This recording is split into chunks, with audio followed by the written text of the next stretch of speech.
Bonjour, je m'appelle Stéphanie Beneteau. Je viens de Montréal, en passant par l'Italie, la Californie et l'Ontario francophone, et je compte depuis plus de 30 ans. Bonjour, je m'appelle Mike Burns. Je suis irlandais, je viens du sud-ouest de l'Irlande et je raconte des contes depuis 60 ans. Aujourd'hui, on se rencontre pour jaser de contes. Pour lancer la discussion, on a apporté 3 objets qui représentent les 3 sujets dont on va vous parler. Vous écoutez Vide ton sac, tête-à-tête autour du conte, le balado de la Maison des Arts de la Parole.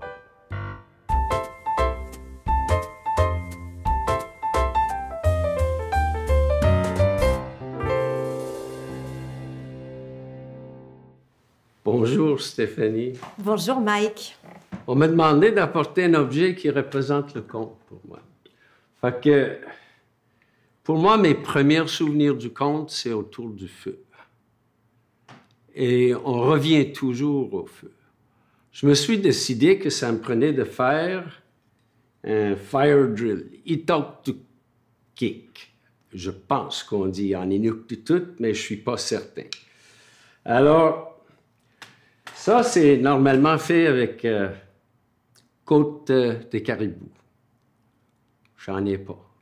Fait que je l'ai fait en noyer, mais j'ai eu un fun noir à faire la partie dans laquelle ça tourne ici. J'ai pris un morceau de la panache d'un orignal. Alors, cet outil-là, tu tiens pour que le morceau qui touche... Je ne partirai pas le feu ici. Hein? Et puis, quelque part, pour moi, le conte, c'est comme quelque chose qui nous réchauffe et qu'on se réchauffe autour. Jusqu'à nos jours encore, tu regardes le monde quand c'est les camps d'été, quand c'est au chalet, quand c'est des enfants qui sont partis avec les scouts quelque part. Ça se trouve autour du feu, puis dans le temps de le dire, y en a-tu qui connaît? Ah ben oui.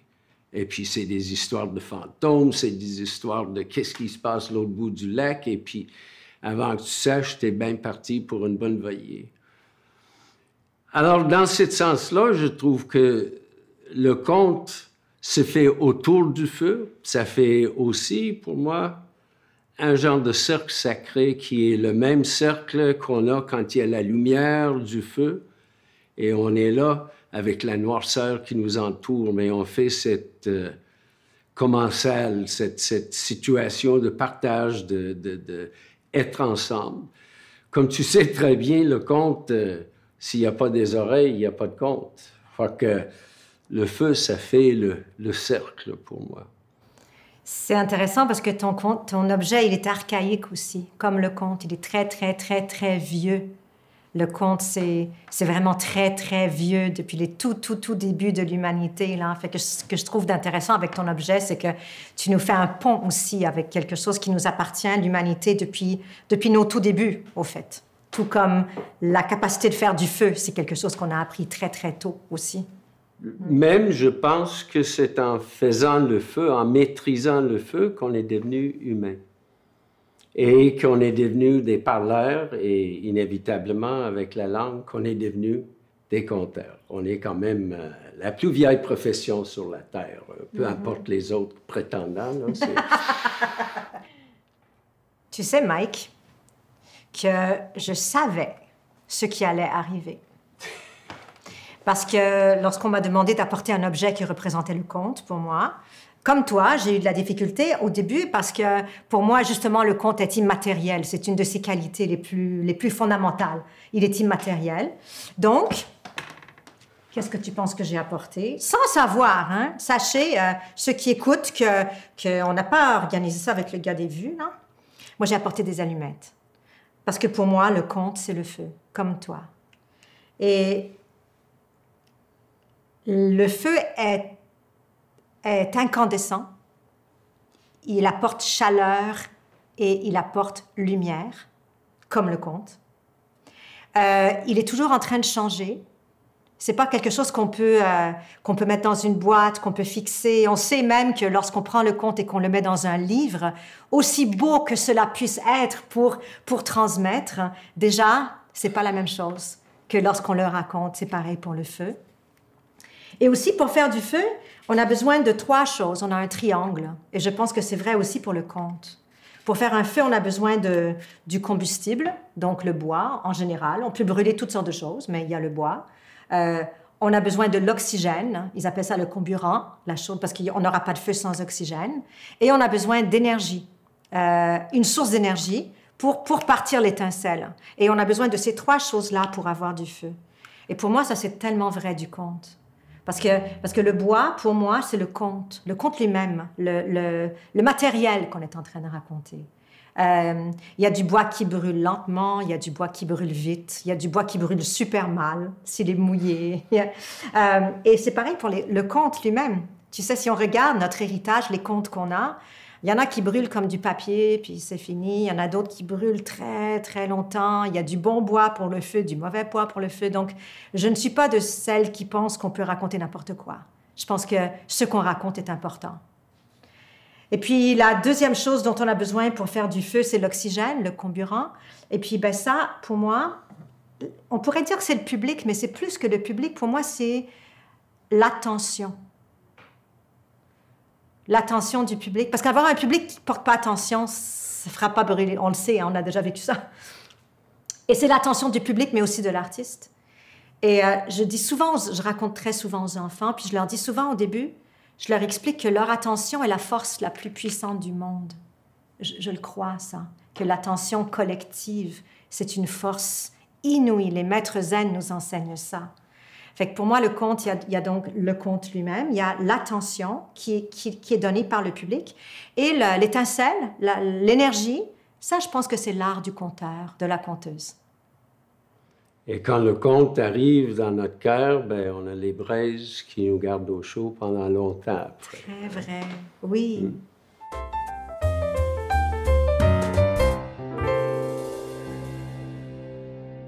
Moi, mon objet pour parler de c'est quoi le conte comme métier pour moi, mon travail de conteur, ben, c'est le cuillère.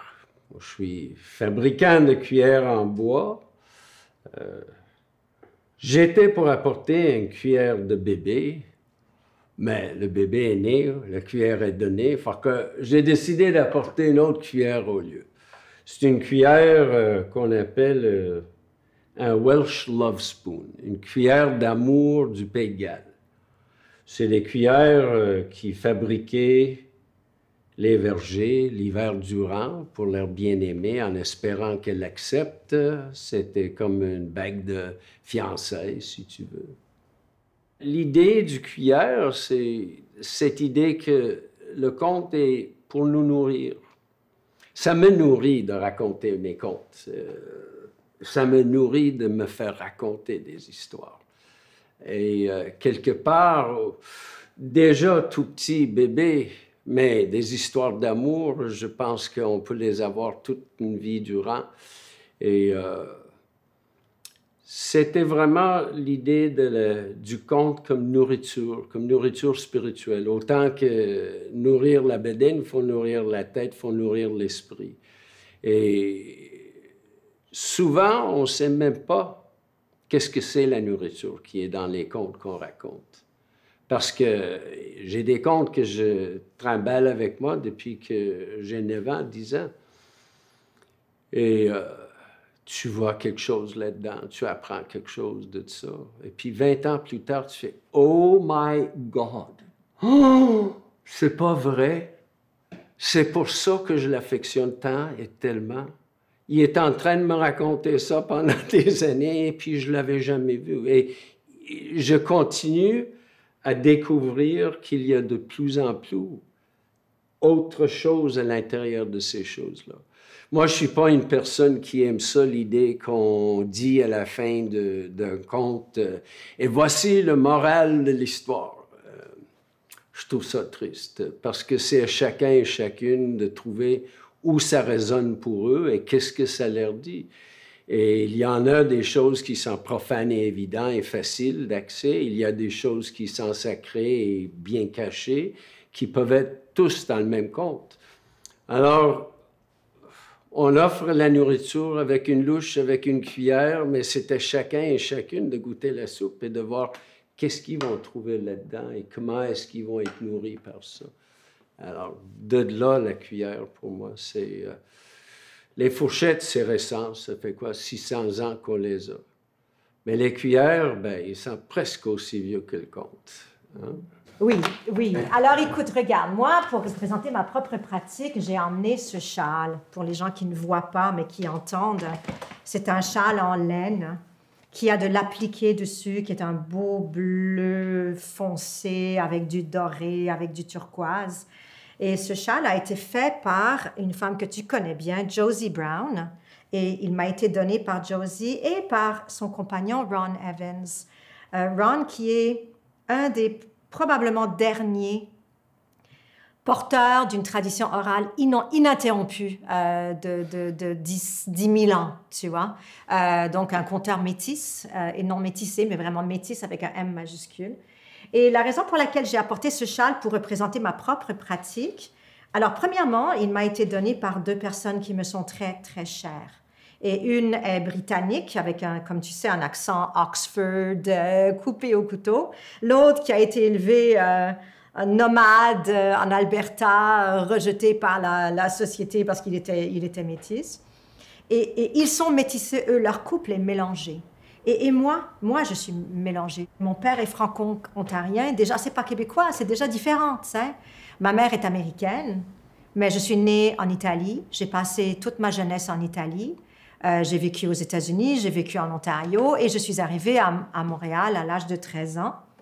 Et puis, souvent, je me suis dit, qu'est-ce que moi, je peux raconter? Au fait, toi, tu as été un des premiers conteurs que j'ai vus. Et puis, c'est pas jalouse, c'est pas le bon mot, parce que jalouse, c'est comme si c'était une mauvaise émotion, d'accord?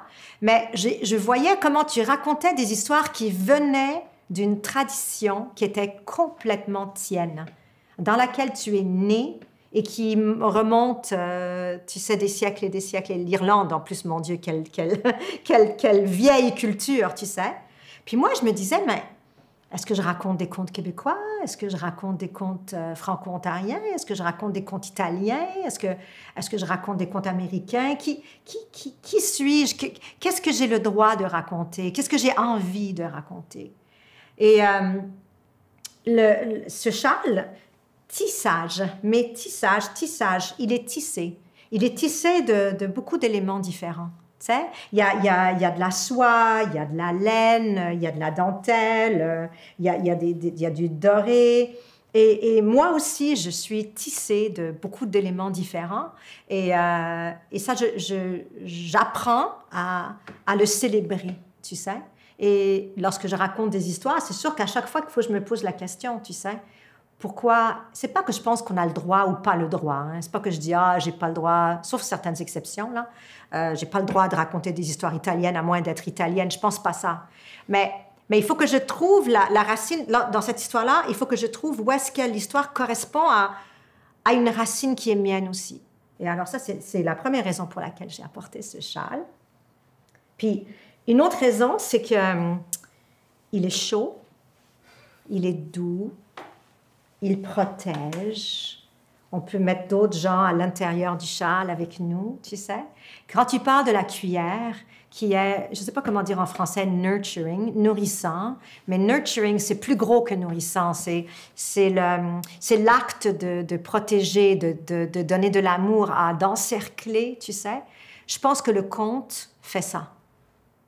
Je pense que le conte inclut, nourrit, protège, réchauffe. Tout comme ta cuillère nourrit et ce châle protège et réchauffe. Je pense que quand on est à peine dans le ventre de notre mère, on entend la voix humaine. Hein? C'est une des premières choses qu'on entend. Puis je pense que juste d'entendre la voix humaine est une expérience calmante et très profonde. Et je pense que c'est une des raisons pour lesquelles le conte qui est si simple, c'est juste une voix, peut nous ramener à des expériences d'enfance, peut nous consoler, peut nous protéger, peut nous encercler. Alors, c'est la raison pour laquelle j'ai apporté ce châle pour ma pratique, parce que j'espère, mon intention est toujours que les contes que je raconte apportent une forme de consolation, une forme de... C'est beau. Se faire enfirouapper dans l'amour du conte, j'adore. Tu me fais penser, j'avais 19 ans. Puis on habitait sur une île, Sherkin Island, qui est au sud du Cork. Il y a un gros festival dans l'île à côté, Ilan Clare. Et j'étais avec mon copain Josh et on visitait une Anglaise qui habitait dans la petite maison à l'entrée de la grosse cabane qui appartenait anciennement au landlord. Elle avait un garçon de 3 ans. Et dehors, la grande route jusqu'à Baltimore passait devant son gatehouse. Et on entend « whack » et le petit chien, le chiot de l'enfant. Et puis, c'est clair que le chien, il est mort. Alors, j'ai pris le petit jeune, je l'ai mis sur mon genou et je lui ai raconté un conte. 20 minutes, 25 minutes de conte à propos de la vie et la mort. Et il était capable, il était désolé, il était détruit quelque part, mais il était quand même bien en même temps avec ce qui venait d'arriver. C'était peut-être la première fois où j'avais compris, parce que je portais des comptes, je comptais, mais j'avais jamais saisi à quel point ça pouvait faire cette enfirouapage, cette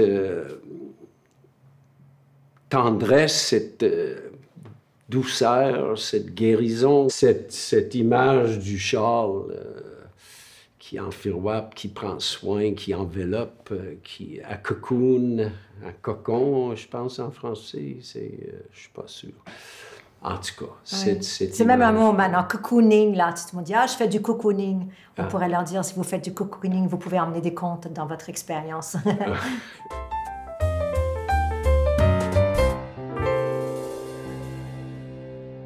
Alors, mon troisième objet, qui représente quelque part la médecine, la guérison du conte, c'est un bâton de marche.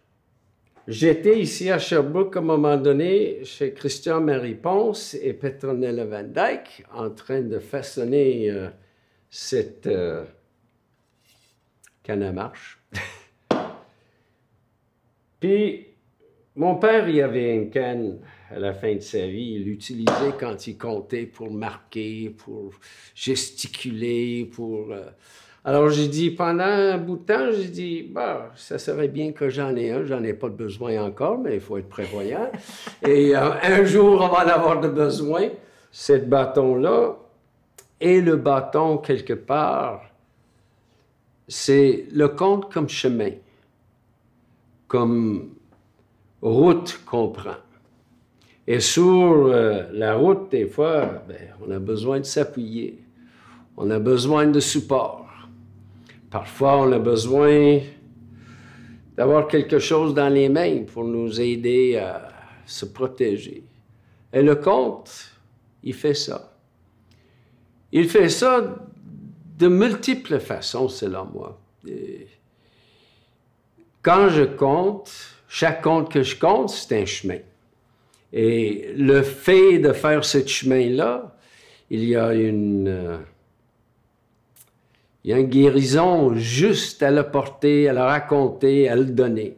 Autant que le conte en tant que tel peut accompagner nos amis qui sont à l'écoute du conte en même temps. C'est sans dire qu'il y a des contes qui portent des grandes leçons de vie là-dedans. Même des contes qui ne sont pas nécessairement si didactiques que ça. Et pas juste un conte en tant que tel, mais une veillée de conte. Il y a un chemin qu'il faut faire. Il peut être tortueux des fois, ça dépend le monde qui sent là. Il peut être vraiment facile, mais on va faire du chemin ensemble. Il y a du monde qui, des fois, vont pleurer dans une veillée de conte et ils ne savent même pas pourquoi. Oui. Parce que le conte, il va aller chercher cette vieille blessure qui était... Ils se sont accroupis autour, qui l'ont protégé, ils ne voulaient pas le toucher. C'est pas un accident qu'il y a souvent le roi qui prend une deuxième femme et cette deuxième femme est très méchante avec l'enfant et ces blessures de jeunesse qui peuvent suivre du monde pendant des décennies. Des enfants blessés, il y en a partout.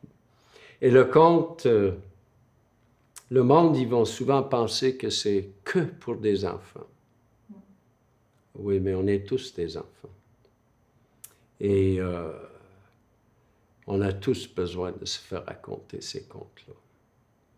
Pas juste le conte dans sa version moderne de Moth, où est-ce que le monde, ils vont parler des incidents, des faits vécus, qui peuvent être fascinants, qui peuvent être fabuleux, qui peuvent être très guérissants pour la personne des fois, qui peuvent faire rire ou pleurer du monde, mais aussi les contes qui ont voyagé depuis 50 000 ans.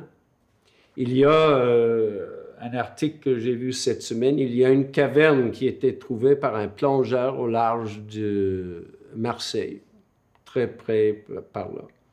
50 pieds, 75 pieds de profond, et puis là, une caverne. Le bonhomme, ça lui a pris des années pour arriver, le passage d'une centaine de mètres, pour arriver dans une caverne où est-ce qu'il y avait des peintures qui datent d'il y a 40 000, 30 000 ans. À l'époque, l'endroit était à peu près à 3 000 de la plage. Mais il y a des peintures, j'en ai vu des images, des bonhommes avec des têtes de phoque. Et tu dis, my God, je le raconte, celui-là. Ouais. On les porte depuis ces siècles et ces mille d'années, ces contes-là. Et il y a une raison qu'on les porte. Je ne peux pas te le dire, c'est quoi la raison. Je sais juste que je suis content que je peux les porter, que je peux les donner. On verra bien qu'est-ce que chacun et chacune va sentir quand ils vont les entendre. Mais je sais qu'il doit y avoir une raison, que c'est allé de ces bouches-là jusqu'à mes oreilles. Et il faut le continuer. Parce que sinon, elle n'aurait pas continué. Celle qu'on a gardée et qu'on a continué à raconter, c'est parce qu'elle parlait à chaque nouvelle génération. Sinon, parce qu'il y en a des contes qu'on ne raconte plus. Il y en a plein. Et puis, il y a plein de contes aujourd'hui qui ne seront plus racontés dans 30 ans, dans 40 ans, dans 50 ans. Moi, l'objet que j'ai apporté,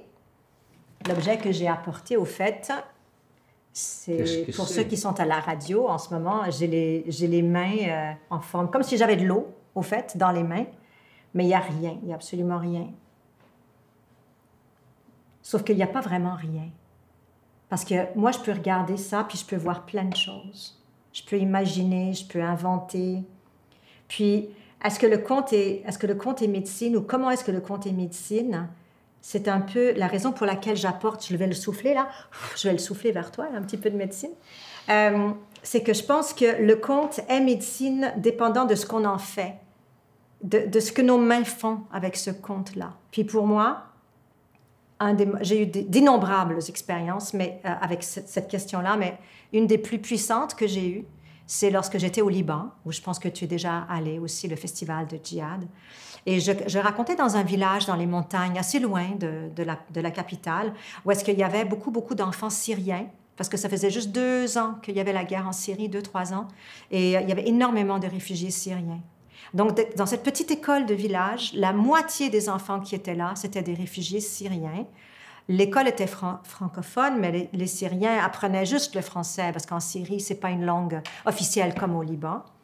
Et quand je suis arrivée, c'était l'événement du village, la conteuse canadienne, il y avait les dames du village qui avaient préparé un buffet, puis elles avaient toutes des beaux bijoux, puis elles étaient habillées super chic. C'était comme un événement mondain, tu sais. Fait que j'arrive là, dans l'événement mondain, on me reçoit et tout. Puis là, je vois les enfants. Je vois les enfants qui sont assis, qui disent rien. Des enfants, en général, ça parle. C'était évident que ces enfants-là étaient traumatisés. C'était évident, tu vois. Fait que j'étais là, j'arrive, puis là, les dames, elles me parlent. Puis moi, je suis en train de regarder les enfants, puis je suis en train de dire, qu'est-ce que je vais raconter?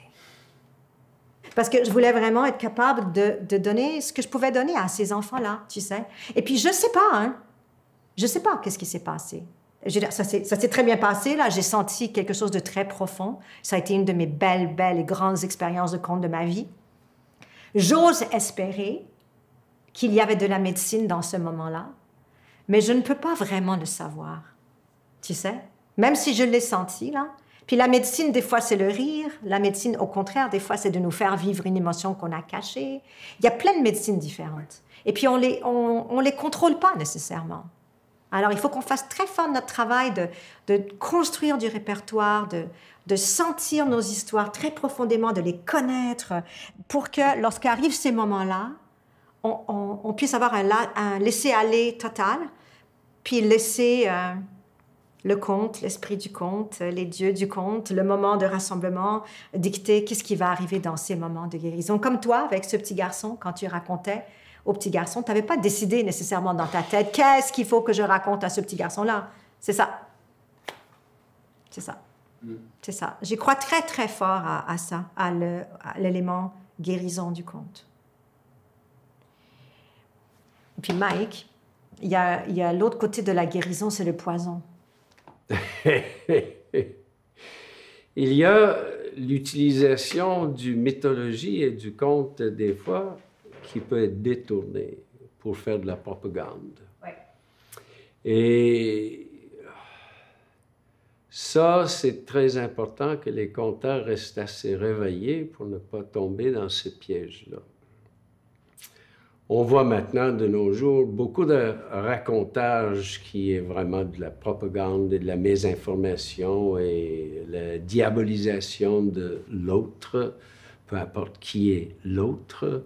Oui, parce que même les grands récits que toi et moi on aime hein, si profondément peuvent être détournés pour devenir des grands récits nationalistes qui nous opposent à l'autre. Je veux dire, Hitler, il a fait ça, là, tu sais, avec les grandes figures des récits germaniques. Pour dire que l'Arien était une société supérieure. Je veux dire, autant un conte peut être utilisé pour la guérison, autant il peut être utilisé par la publicité dans le storytelling pour nous faire acheter des autos, ou par les politiciens pour nous faire peur ou nous faire voter pour l'un. C'est pas, encore une fois, la raison de l'invisible dans mes mains, c'est que le conte peut être guérison, le conte peut être poison. C'est pas le conte lui-même, mais c'est l'utilisation que nous, on en fait qui fait que ça peut devenir l'un ou l'autre. Par contre, moi, je pense que juste le simple fait que le conte a connu un grand renouveau à travers la planète depuis les dernières 40-50 ans est déjà signe de guérison, d'intelligence, de genre d'intuition que, oups, on est en train de perdre, on vient de tourner le dos à quelque chose d'essentiel.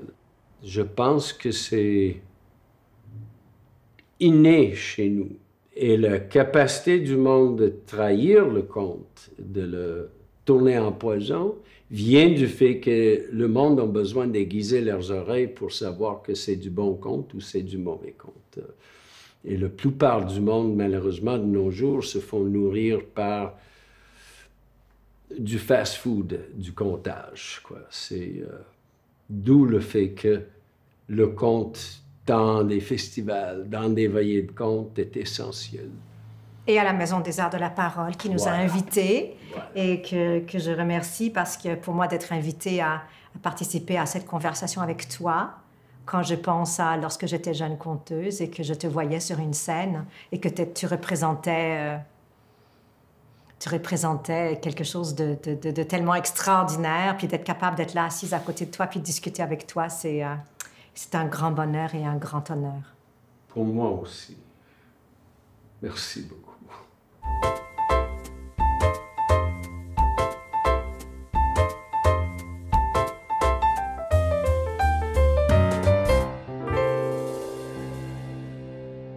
On a fait ça combien de temps? On a fait 1h30, j'ai l'impression qu'on est là. 1 heure, hein? Ah. J'ai arrêté à un moment donné, on aurait pu continuer 1 heure encore, nous, lui puis moi, mais...